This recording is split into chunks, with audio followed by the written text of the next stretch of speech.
con nosotros al congresista demócrata Adriano Espaillat, quien fue reelecto por el distrito número 13 de la ciudad de Nueva York y que nos place nuevamente tenerlo. Rompió récord, el más votado. Sí. No, sobre el 90%. Sí, no, aparte de ser el más votado, el más querido de los congresistas latinos y un orgullo dominicano, pues es el primero que tenemos ahí de muchos que yo sé que van a seguir escalando peldaños en la política norteamericana.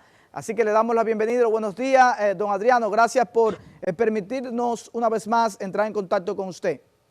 Gracias a ustedes. Buenos días. Gracias por tenerme de nuevo en su programa. Adriano, las cosas están un poquito tensas en los Estados Unidos, comenzando con la pandemia y ahora en medio de este proceso de elecciones que pasó el pasado martes. ¿Cómo está la situación precisamente con lo que es las elecciones de Estados Unidos? Y quiero, permítame, felicitarle públicamente por ser reelecto, que la comunidad latina y estadounidense han entendido de que usted ha hecho un trabajo. Creo que es uno de los políticos mejor valorados en la ciudad de Nueva York. Bueno, gracias primero a ustedes. Y sí, nosotros estamos aquí esperando y asegurando que se cuente cada voto. Y nosotros esperábamos que los resultados de estas elecciones no iban a concluir el martes, por razón de que nosotros los demócratas le exhortamos a los votantes que votaran por correo. Estamos en medio de una pandemia y creíamos y creemos que era importante que se votara por correo para no exponer a las personas que se infectaran y que fueran positivas al COVID-19. De manera que el avalanche de votos por correo se está manifestando ahora. Ya el presidente Trump se ve abajo en el estado de Georgia y en el estado de Pensilvania, y el vicepresidente George Biden estaba arriba ya y se ha mantenido arriba en el estado de Nevada y en el estado de Arizona, lo que garantiza que posiblemente el vicepresidente Biden rompa los 300 votos de delegados del colegio electoral cuando nada más se necesitan 270. Yo creo que esto ya es una tendencia que no va a cambiar, pero cada uno de los votos se debe contar. Por ejemplo, todavía hay votos militares, los cuales tienen la tendencia a beneficiar al presidente Trump, que se deben contar. Todavía hay un sinnúmero de votos en Filadelfia y en otros condados del estado de Pensilvania que se deben de contar, al igual que votos en Georgia, en Nevada y en Arizona. Creo que todos los votos se deben contar y yo creo que al fin del día el vicepresidente George Biden va a ganar por un margen amplio.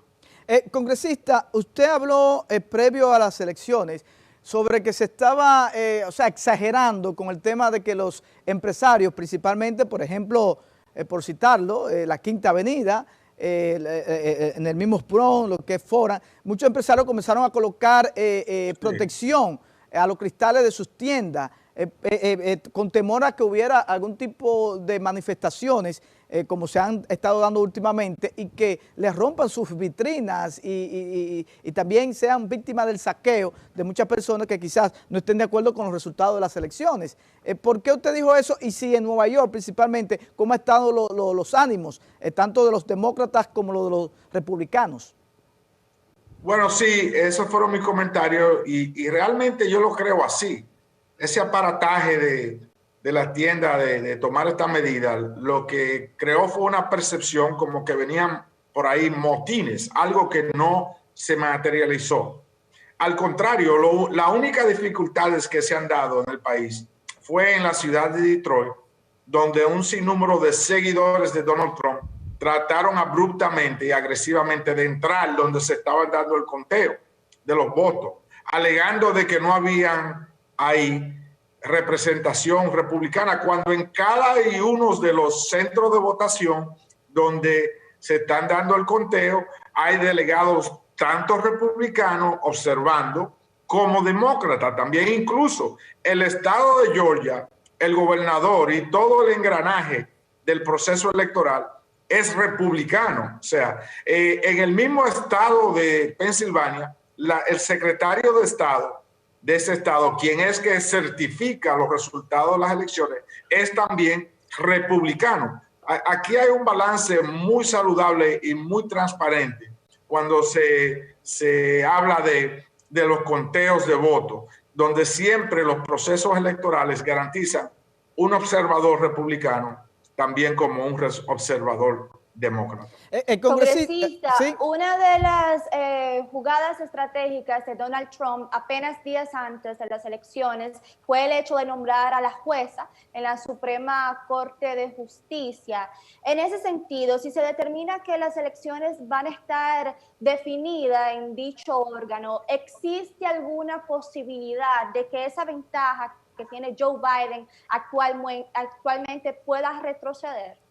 Creo que no, porque ya la Corte Suprema ha fallado en torno a esos argumentos y ha decidido conclusivamente que esos temas son de la completa jurisdicción de los estados y de la Corte Suprema de cada uno de los estados, ¿verdad? Porque aquí cada estado tiene también su Corte Suprema. Por ejemplo, que la Corte Suprema de Pensilvania sea quien decida sobre la ley electoral que cada uno de los estados tiene diferente. Por ejemplo, en Nueva York no se cuentan los votos ausentes hasta el lunes, pero eso lo rige la ley electoral de Nueva York, como también la ley electoral de cada uno de los estados rige el sistema electoral de cada uno de ellos. De manera que yo no lo veo factible. Además, tiene que traer evidencia de, vamos a decir, de un fraude. ¿De qué es lo que está hablando Donald Trump? De un fraude colosal de 72 millones de votos, porque el vicepresidente Joe Biden ha recibido el número más alto de votos en toda la historia de los Estados Unidos. Va por encima de 72 millones de votos. Entonces, ¿de qué es el que está hablando? De que hubo fraude en Pensilvania, pero no en Arizona, donde el conteo de los votos está favoreciéndole a él. O sea, que en los estados que le está favoreciendo a él, todo marcha bien, pero en los estados donde el conteo no le está favoreciendo a él, hubo un fraude. Eso no va a prosperar en ningún tribunal. Ya, realmente decía el extinto presidente Joaquín Balaguer, y algo muy dominicano, que los fraudes se hacen desde el gobierno, no fuera del gobierno.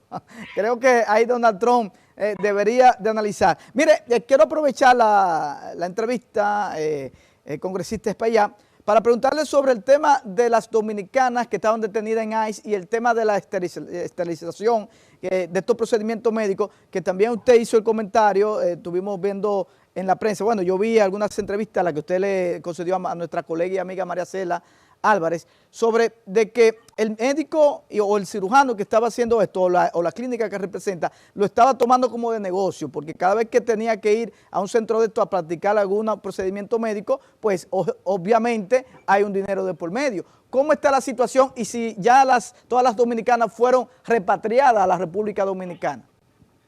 5 de ellas fueron repatriadas. Ellas pidieron ser repatriadas porque no estaban satisfechas con el trato que estaban recibiendo ni las condiciones que existían o que existen en ese centro de detención en Irwin, Georgia, que yo visité. Una de ellas está apelando la deportación y estamos trabajando con los abogados en torno a eso.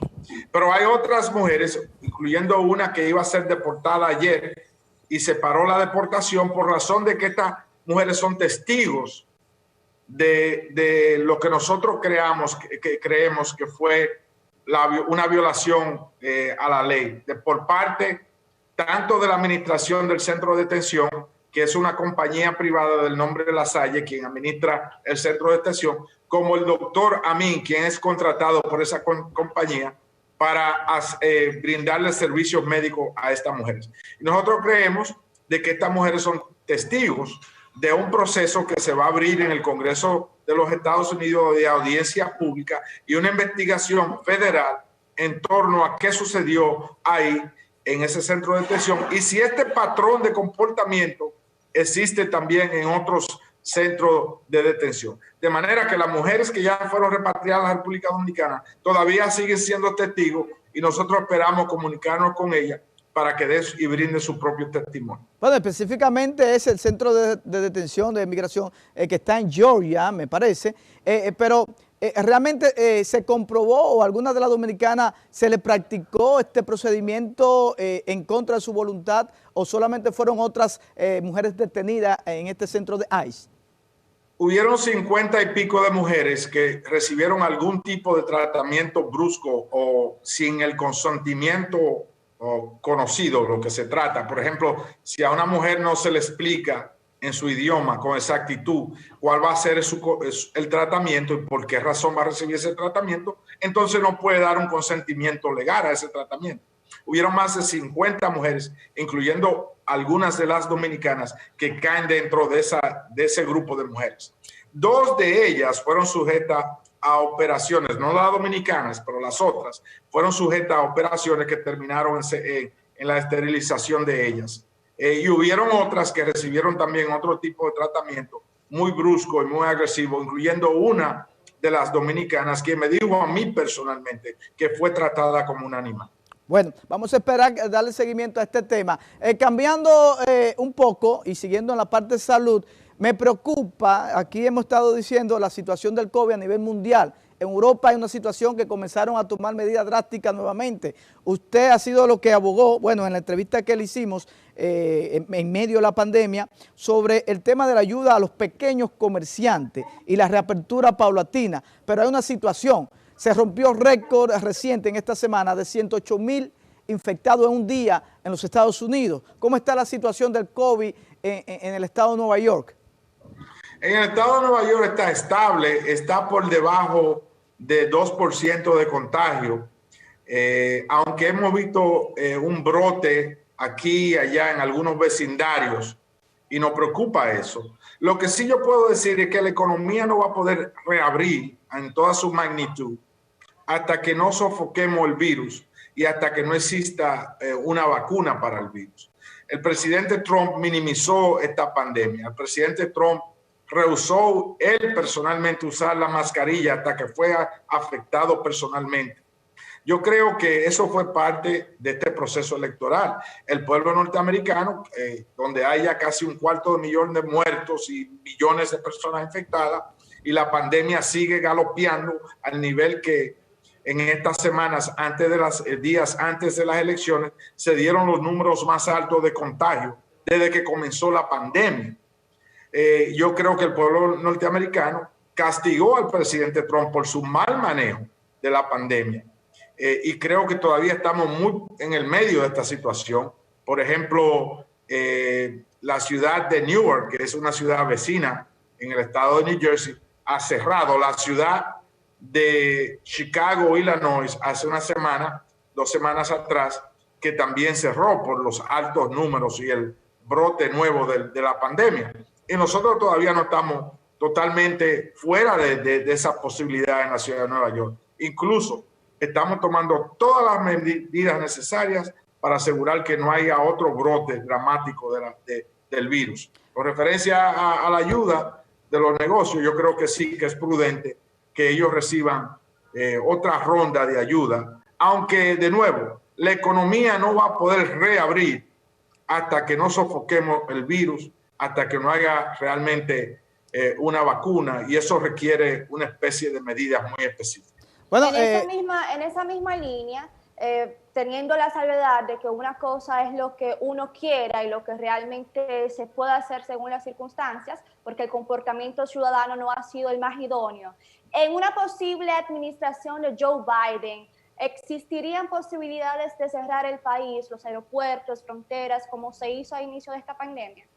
Yo estoy seguro que una administración Biden, un futuro presidente Biden, tomaría las medidas necesarias, aún los dolorosas que fueran, para sofocar el virus. Y eso se hace utilizando la mascarilla, lavándose la mano, manteniendo la distancia. Aún en la campaña, en la misma campaña política, vimos como el presidente convocó eventos totalmente irresponsables de miles de personas sin mascarilla, mientras que el vicepresidente Biden siempre tomó una medida muy cautelosa, muy cuidadosa, para donde no se infectaran sus seguidores. Yo creo que él tiene la madurez y la visión de tomar la medida que se tenga que tomar, aún lo dolorosa que fuera, para asegurar que el virus no le cause más daño y más muerte a los ciudadanos de esta gran nación. Congresista, ya por último, y no le he quitado más tiempo, sabemos que tiene muchas cosas que hacer en medio de estas elecciones y les reiteramos las gracias por sacar el tiempo para conversar con nosotros. Tenemos el reporte, ayer hablábamos con un especialista en temas de turismo, de que el estado de Nueva York ya está tomando medidas como todas las personas que viajen República Dominicana, Nueva York, tiene que llevar una prueba de COVID y allá si lleva la prueba negativa va a tener 3 días de cuarentena. En el caso de no llevar la prueba negativa va a tener 14 días de cuarentena. Esto es una medida tomada por el gobernador Cuomo o por el alcalde de Blasio. Ambos, y lo que ustedes pueden estar seguros es que si viajan a cualquier parte, por ejemplo, yo que viajo a Washington, D.C., recibo docenas de llamadas después del viaje, asegurando naturalmente que todo marcha bien. O sea, que hay un seguimiento también, porque no es solamente detectar quién es la persona que está positiva o la persona que viajó a una jurisdicción donde a lo mejor hay un alto nivel de contagio, sino también es el seguimiento a esa persona para asegurar de que todo marche bien y asegurar naturalmente que si es positivo reciba el cuidado médico y que que realmente se comporte de la manera que se tiene que comportar para asegurar que no contagie a otras personas. Yo creo que es un programa y una iniciativa muy saludable y que ha ayudado bastante en el estado de Nueva York. ¿En qué va a consistir? Ayer no lo pudimos esclarecer. ¿En qué va a consistir el seguimiento? ¿A través de llamadas telefónicas? Sí, a través de llamadas telefónicas, textos, emails. O sea, es algo bien agresivo y bien eficaz. Tú puedes recibir 5 o 6 llamadas diarias, 2 o 3 textos, 2 o 3 emails, asegurando de que todo marcha bien y asegurando de que tú tengas acceso a tomar un examen del COVID-19 para asegurar finalmente de que tú tampoco estás contagiado. ¿Qué otras medidas, senador, congresista, perdón, qué otras medidas va a tomar el estado de Nueva York en vista de que tuvimos una cifra de 108,000 infectados en los Estados Unidos completos, pero sabemos que Nueva York es la capital del mundo y fue el epicentro en los Estados Unidos del contagio con mayor cantidad de muertes por esta pandemia? El Estado, por ejemplo, ha establecido que los negocios como los restaurantes que ahora tienen que entrar adentro, tiene que abrir con un 25% de su potencial. O sea que no puede entrar al uso 100% del establecimiento adentro, sino un solo 25%. Y hay regulaciones muy específicas en torno a cómo se debe de comportar los empleados, coger la temperatura de cada uno de los clientes, coger el nombre y el teléfono o el correo electrónico de por lo menos una de las personas que anda en el grupo, proveerle, por ejemplo, hand sanitizers, etcétera. Todos los trabajadores tienen que andar con mascarilla, todos los clientes tienen que tener una mascarilla cuando entran al lugar y solamente quitársela cuando estén consumiendo la comida. O sea, son medidas muy estrictas y hay inspectores que visitan incluso a esos restaurantes para asegurar que todo marche bien. Bueno, don Adriano, gracias por compartir con nosotros estos minutos. Le reiteramos las felicitaciones por ser reelecto nuevamente como congresista de la ciudad de Nueva York. Y nos vamos a tener en contacto porque hay muchas preguntas sobre el tema de las elecciones y de lo que va a ocurrir ya con una próxima administración de su partido, demócrata, y ya como John Biden como presidente y Kamala Harris, que sería la primera mujer de origen afroamericana como vicepresidenta de los Estados Unidos. Bueno, la primera mujer en general, ya, como vicepresidenta y también naturalmente la primera afroamericana. Bueno, gracias Adriano Espaillat por compartir con nosotros. Vamos a un cortecito, señor director, y luego del corte seguimos con todo el contenido. Recuerden que tenemos a Aristi, el doctor Aristi, quien está aspirando a dirigir los destinos del Colegio de Abogados de la República Dominicana. Tenemos una entrevista muy personal con él para que nos hable sobre sus aspiraciones y el por qué el Colegio de Abogados tiene que cambiar en esta etapa. Luego de la pausa. Noticias, cocina, tecnología.